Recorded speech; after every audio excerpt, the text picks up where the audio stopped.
नमस्ते बच्चों। पिछले वीडियो में हम स्टडी कर रहे थे कि फिजिकल वर्ल्ड और फिजिकल वर्ल्ड में आपको इंट्रोडक्शन करवाया था साइंस और फिजिक्स से कि what is science and what is physics.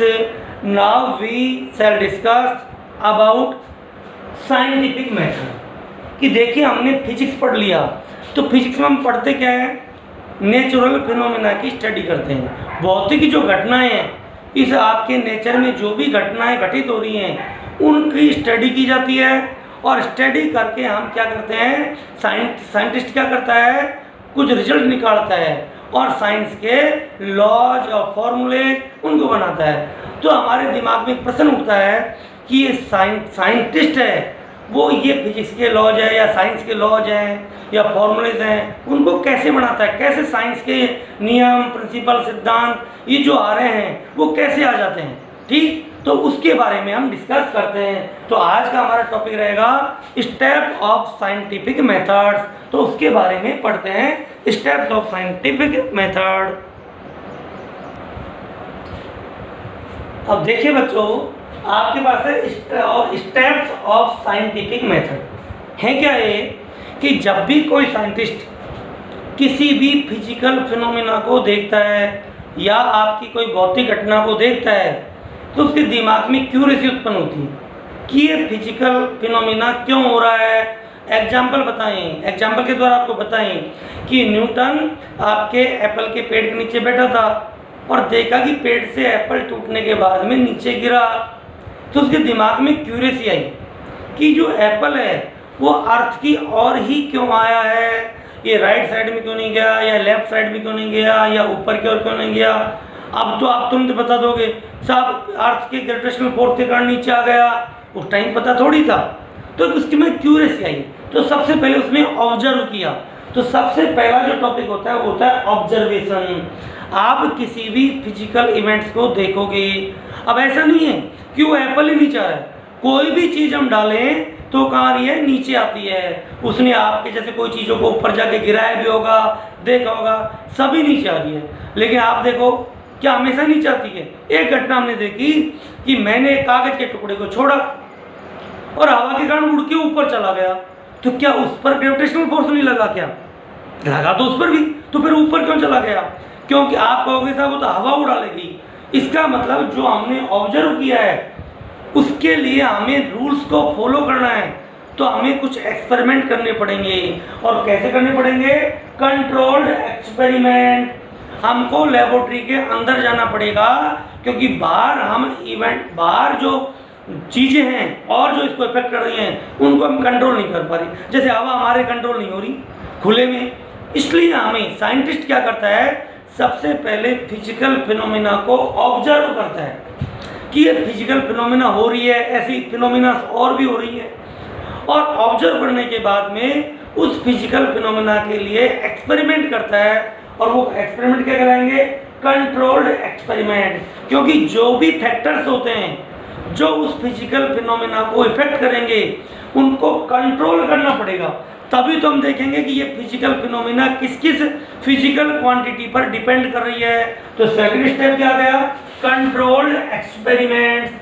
तो सबसे पहला स्टेप क्या है? आपका पहला स्टेप है ऑब्जर्वेशन, कि किसी भी फिजिकल फिनोमेना को ऑब्जर्व किया जाता है। आसमान में बिजली कड़क रही है तो हमने ऑब्जर्व किया कि सबसे पहले हमें उसकी क्या हुई, साइन दिखी, उसके बाद साउंड आई। ठीक, तो हमने ऑब्जर्व किया। जबकि आपके अब ये बिजली क्यों चमकी, क्यों बिजली गिरी, एक फिजिकल इवेंट है, इस पर हम कुछ चीज़ें देखेंगे और साइंस के फॉर्मूले या लॉ जाएंगे। तो अब सेकंड स्टेप क्या हो गया? Controlled experiment. अब साइंटिस्ट लेबोरेटरी में आ गया है और कंट्रोल्ड एक्सपेरिमेंट कर रहा है। वो देख रहा है कि चीज़ें जब ऊपर से नीचे की ओर आ रही हैं तो उस पर कोई फोर्स लग रहा है, वो किन चीज़ों पर डिपेंड कर रहा है। ठीक, तो कंट्रोल्ड एक्सपेरिमेंट वो देखेगा कि किन चीज़ों पर डिपेंड कर रहा है और कितना डिपेंड कर रहा है। इसलिए नेक्स्ट टॉपिक आपका आएगा क्वालिटेटिव एंड क्वांटिटेटिव रीजनिंग। एक होती है क्वालिटी, एक होती है क्वांटिटी। आप देखिए क्वालिटी और क्वांटिटी की बात करें कि आपका जो फोर्स है वो उसकी क्वांटिटी कब बढ़ेगी। अर्थात आपका जो ग्रेविटेशनल फोर्स है, आप कहोगे साहब आपके जैसे चीज़ का वेट ज़्यादा हो जाए, वो उसका मास ज़्यादा होगा तो नीचे तेज़ी से आगे गिरेगी, तो इसका मतलब मास पे डिपेंड कर रहा है। ठीक, तो इस तरह से ये तो आपकी क्वांटिटी होगी। क्वालिटी क्या है कि ये फोर्स अट्रैक्शन का होगा या रिपल्सन का होगा। क्या अर्थ रिपेल भी कर सकती है क्या, और क्या अर्थ जो अट्रैक्ट कर रही है वो ऊपर से ऊंचाई जाने पर क्या अपन हाइट पे चलते जाएं तो क्या उतना ही अट्रैक्ट करेगी क्या। आप देखोगे यदि हम चलते जाएं तो आपका ग्रेविटेशनल फोर्स कम होता जाएगा और एक स्थिति ऐसी आ जाएगी हम ग्रेविटी से बाहर चले जाएंगे। ठीक, तो ये आपका थर्ड स्टेप क्या हो गया, क्वालिटेटिव एंड क्वांटिटेटिव रीजनिंग। अर्थात वो जो फिजिकल क्वांटिटी है या फिजिकल फिनोमिना है उसके हम वो फैक्टर्स देखेंगे जो उसकी क्वालिटी को और उसके क्वांटिटी को बताते हैं। क्वालिटी और क्वांटिटी दो चीज़ होती हैं। उदाहरण के लिए आपके रिजल्ट के द्वारा बताएं कि क्लास में 40 स्टूडेंट हैं और 40 के 40 पास हो गए, लेकिन सबके सब 3rd डिवीजन पास हुए, तो क्वांटिटी तो खूब है, सब 100% रिजल्ट है, लेकिन क्वालिटी खराब है।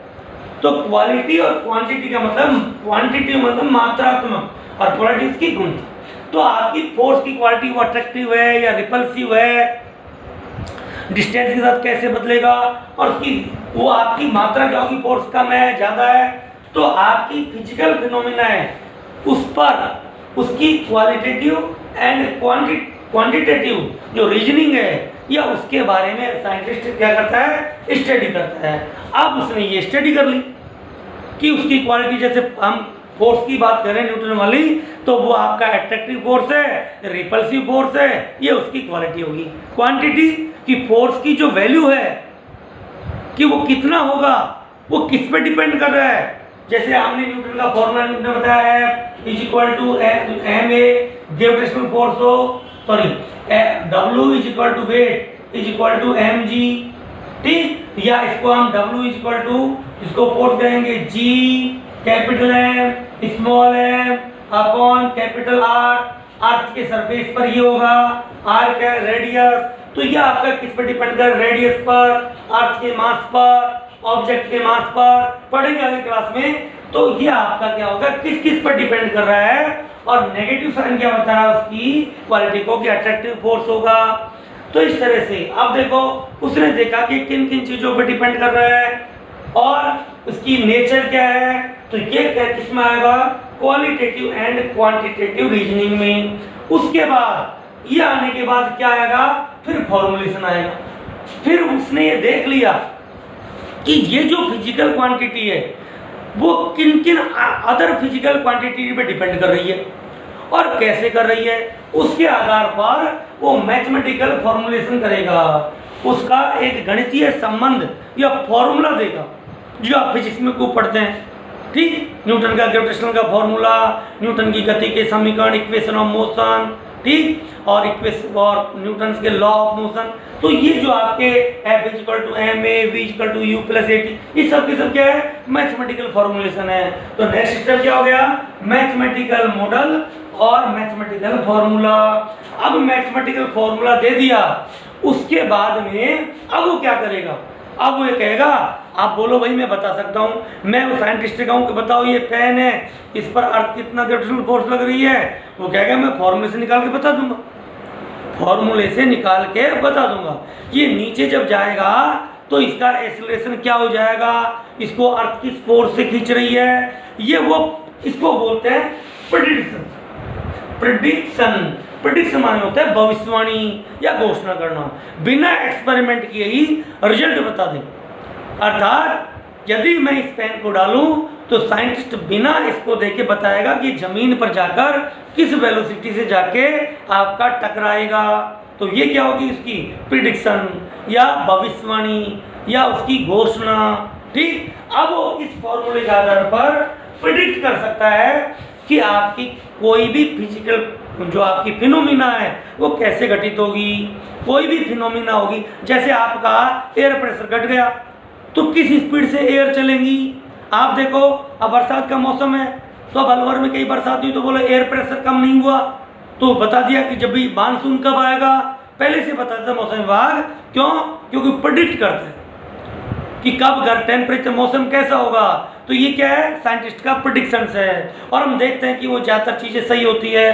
तो प्रिडिक्शन के बाद में वो जो उसने कह तो दिया, प्रिडिक्शन एक एक्सपेरिमेंट के द्वारा जांचा जाएगा। उसने कह दिया कि पेन इस वेलोसिटी से टकराएगा अर्थ पर, तो यदि उसी वेलोसिटी से टकराता है तब तो उसका फॉर्मूला सही है, और यदि ऐसा नहीं हुआ तो उसका फॉर्मूला गलत हो गया। इसलिए क्या किया जाएगा? वेरिफिकेशन और फाल्सिफिकेशन, अर्थात उस फॉर्मूले का को वेरीफाई किया जाएगा, उसको सत्यता की कसौटी पर कसा जाएगा। यदि वो फॉर्मूला सही है, वेरीफाई हो गया, तो वो साइंस का एक लॉ या प्रिंसिपल बन गया है, और आपके पढ़ने के लिए बुक्स में आ जाएगा, और आपके लिए एक नई चीज़ तैयार होगी। तो आप तो सोच रहे होगे कि साहब ये प्रिंसिपल, ये फॉर्मूले बने ही नहीं, ठीक, ताकि हमको पढ़ना नहीं पड़े। लेकिन फिर आप ये सोचो कि आज आप जो सुख सुविधा का जीवन जी रहे हो वो संभव नहीं होगा। समझ आ गया? इसलिए ऐसा मत सोचो कि वो जो वैज्ञानिक साइंटिस्ट आप देखो कितनी मेहनत कर रहा है, उसके बाद उसने कोई फॉर्मूला, प्रिंसिपल, सिद्धांत दिया, तो हम ईश्वर से प्रार्थना करें कि उसका वेरिफिकेशन हो जाए और वो सही हो। जैसे कोरोना चल रहा है, इस पर कितनी वैक्सीन बन रही हैं, अब उनके रिजल्ट सही आए तभी तो कोरोना का इलाज होगा ना। तो उसका क्या होगा? वेरिफिकेशन होगा, और वेरिफिकेशन नहीं हो और गलत निकला है तो वो उसका फॉल्सिफिकेशन हो गया, अन्यथाकरण हो गया। फिर क्या हो गया? करा धरा सब चौपट। लेकिन चौपट नहीं, उसकी कोई मेहनत तो काम देगी, वो वापस लौट के वहां पर आ गया। फर्स्ट स्टेप दोबारा से फिर उसको सारी चीजें वहीं करनी पड़े। ये बिल्कुल ठीक उसी तरह हो गया, आपने गणित का कोई क्वेश्चन किया और लास्ट में आंसर गड़बड़ हो गया, तो आप क्या करते हो? पतन गड़बड़ी पकड़ में आ नहीं रही, तो क्या करोगे? उसको काट के अब दोबारा से करता हूँ। तो यही साइंटिस्ट क्या होगा? दोबारा से उन चीजों को आरंभ कर देगा। तो ये क्या है? Steps of scientific method. ध्यान दीजिए बच्चों, मैंने पहले भी बता चुका हूं कि इस चैप्टर में एग्जाम में कोई क्वेश्चन नहीं आएगा, बिल्कुल भी याद करने की जरूरत नहीं है, आप बिल्कुल भी नहीं रटोगे, न याद करना है, ये केवल आपको इंटरेस्ट क्रिएट के लिए। ये मन में आता है कि साइंटिस्ट है, वो कैसे नियमों को बना देता है। हम उम्मीद करते हैं कि आप भी क्या हो कि आगे जाके साइंटिस्ट बनो। भी आप सबका मकसद क्या है कि हमारी जो कंट्री है उसमें भी अच्छे साइंटिस्ट हो। तो इस चैप्टर को जोड़ने का कारण है कि बच्चे के अंदर ये तो पता चले कि साइंटिस्ट करता क्या है और कैसे साइंटिस्ट बना जाता है। तो इस तरह से, क्योंकि कोई जन्मजात साइंटिस्ट नहीं होता, माँ के पेट में से कोई वैज्ञानिक बन के नहीं निकलता। तो इस तरह से इस चैप्टर का मतलब है कि आपके साइंटिफिक जो फॉर्मूलेज हैं या लॉज हैं या प्रिंसिपल्स हैं, उनके लिए एक स्टेप्स होते हैं, उनको फॉलो करना पड़ता है। तो स्टेप्स ऑफ साइंटिफिक मेथड क्या क्या स्टेप है? Number first observation, number second controlled experiment, third qualitative and quantitative reasoning, fourth mathematical model और मैथमेटिकल फॉर्मुलेशन, फिफ्थ प्रेडिक्शन, और सिक्स्थ वेरिफिकेशन और फाल्सिफिकेशन। इस तरह से हम तो बहुत थोड़ा थोड़ा सा पढ़ा रहे हैं, आप इंटरेस्ट लेके इन चीज़ों को सीखें, ठीक। तो इसके बाद लाइट भी की, देखो अपना टॉपिक भी समाप्त हुआ। थैंक यू बच्चों।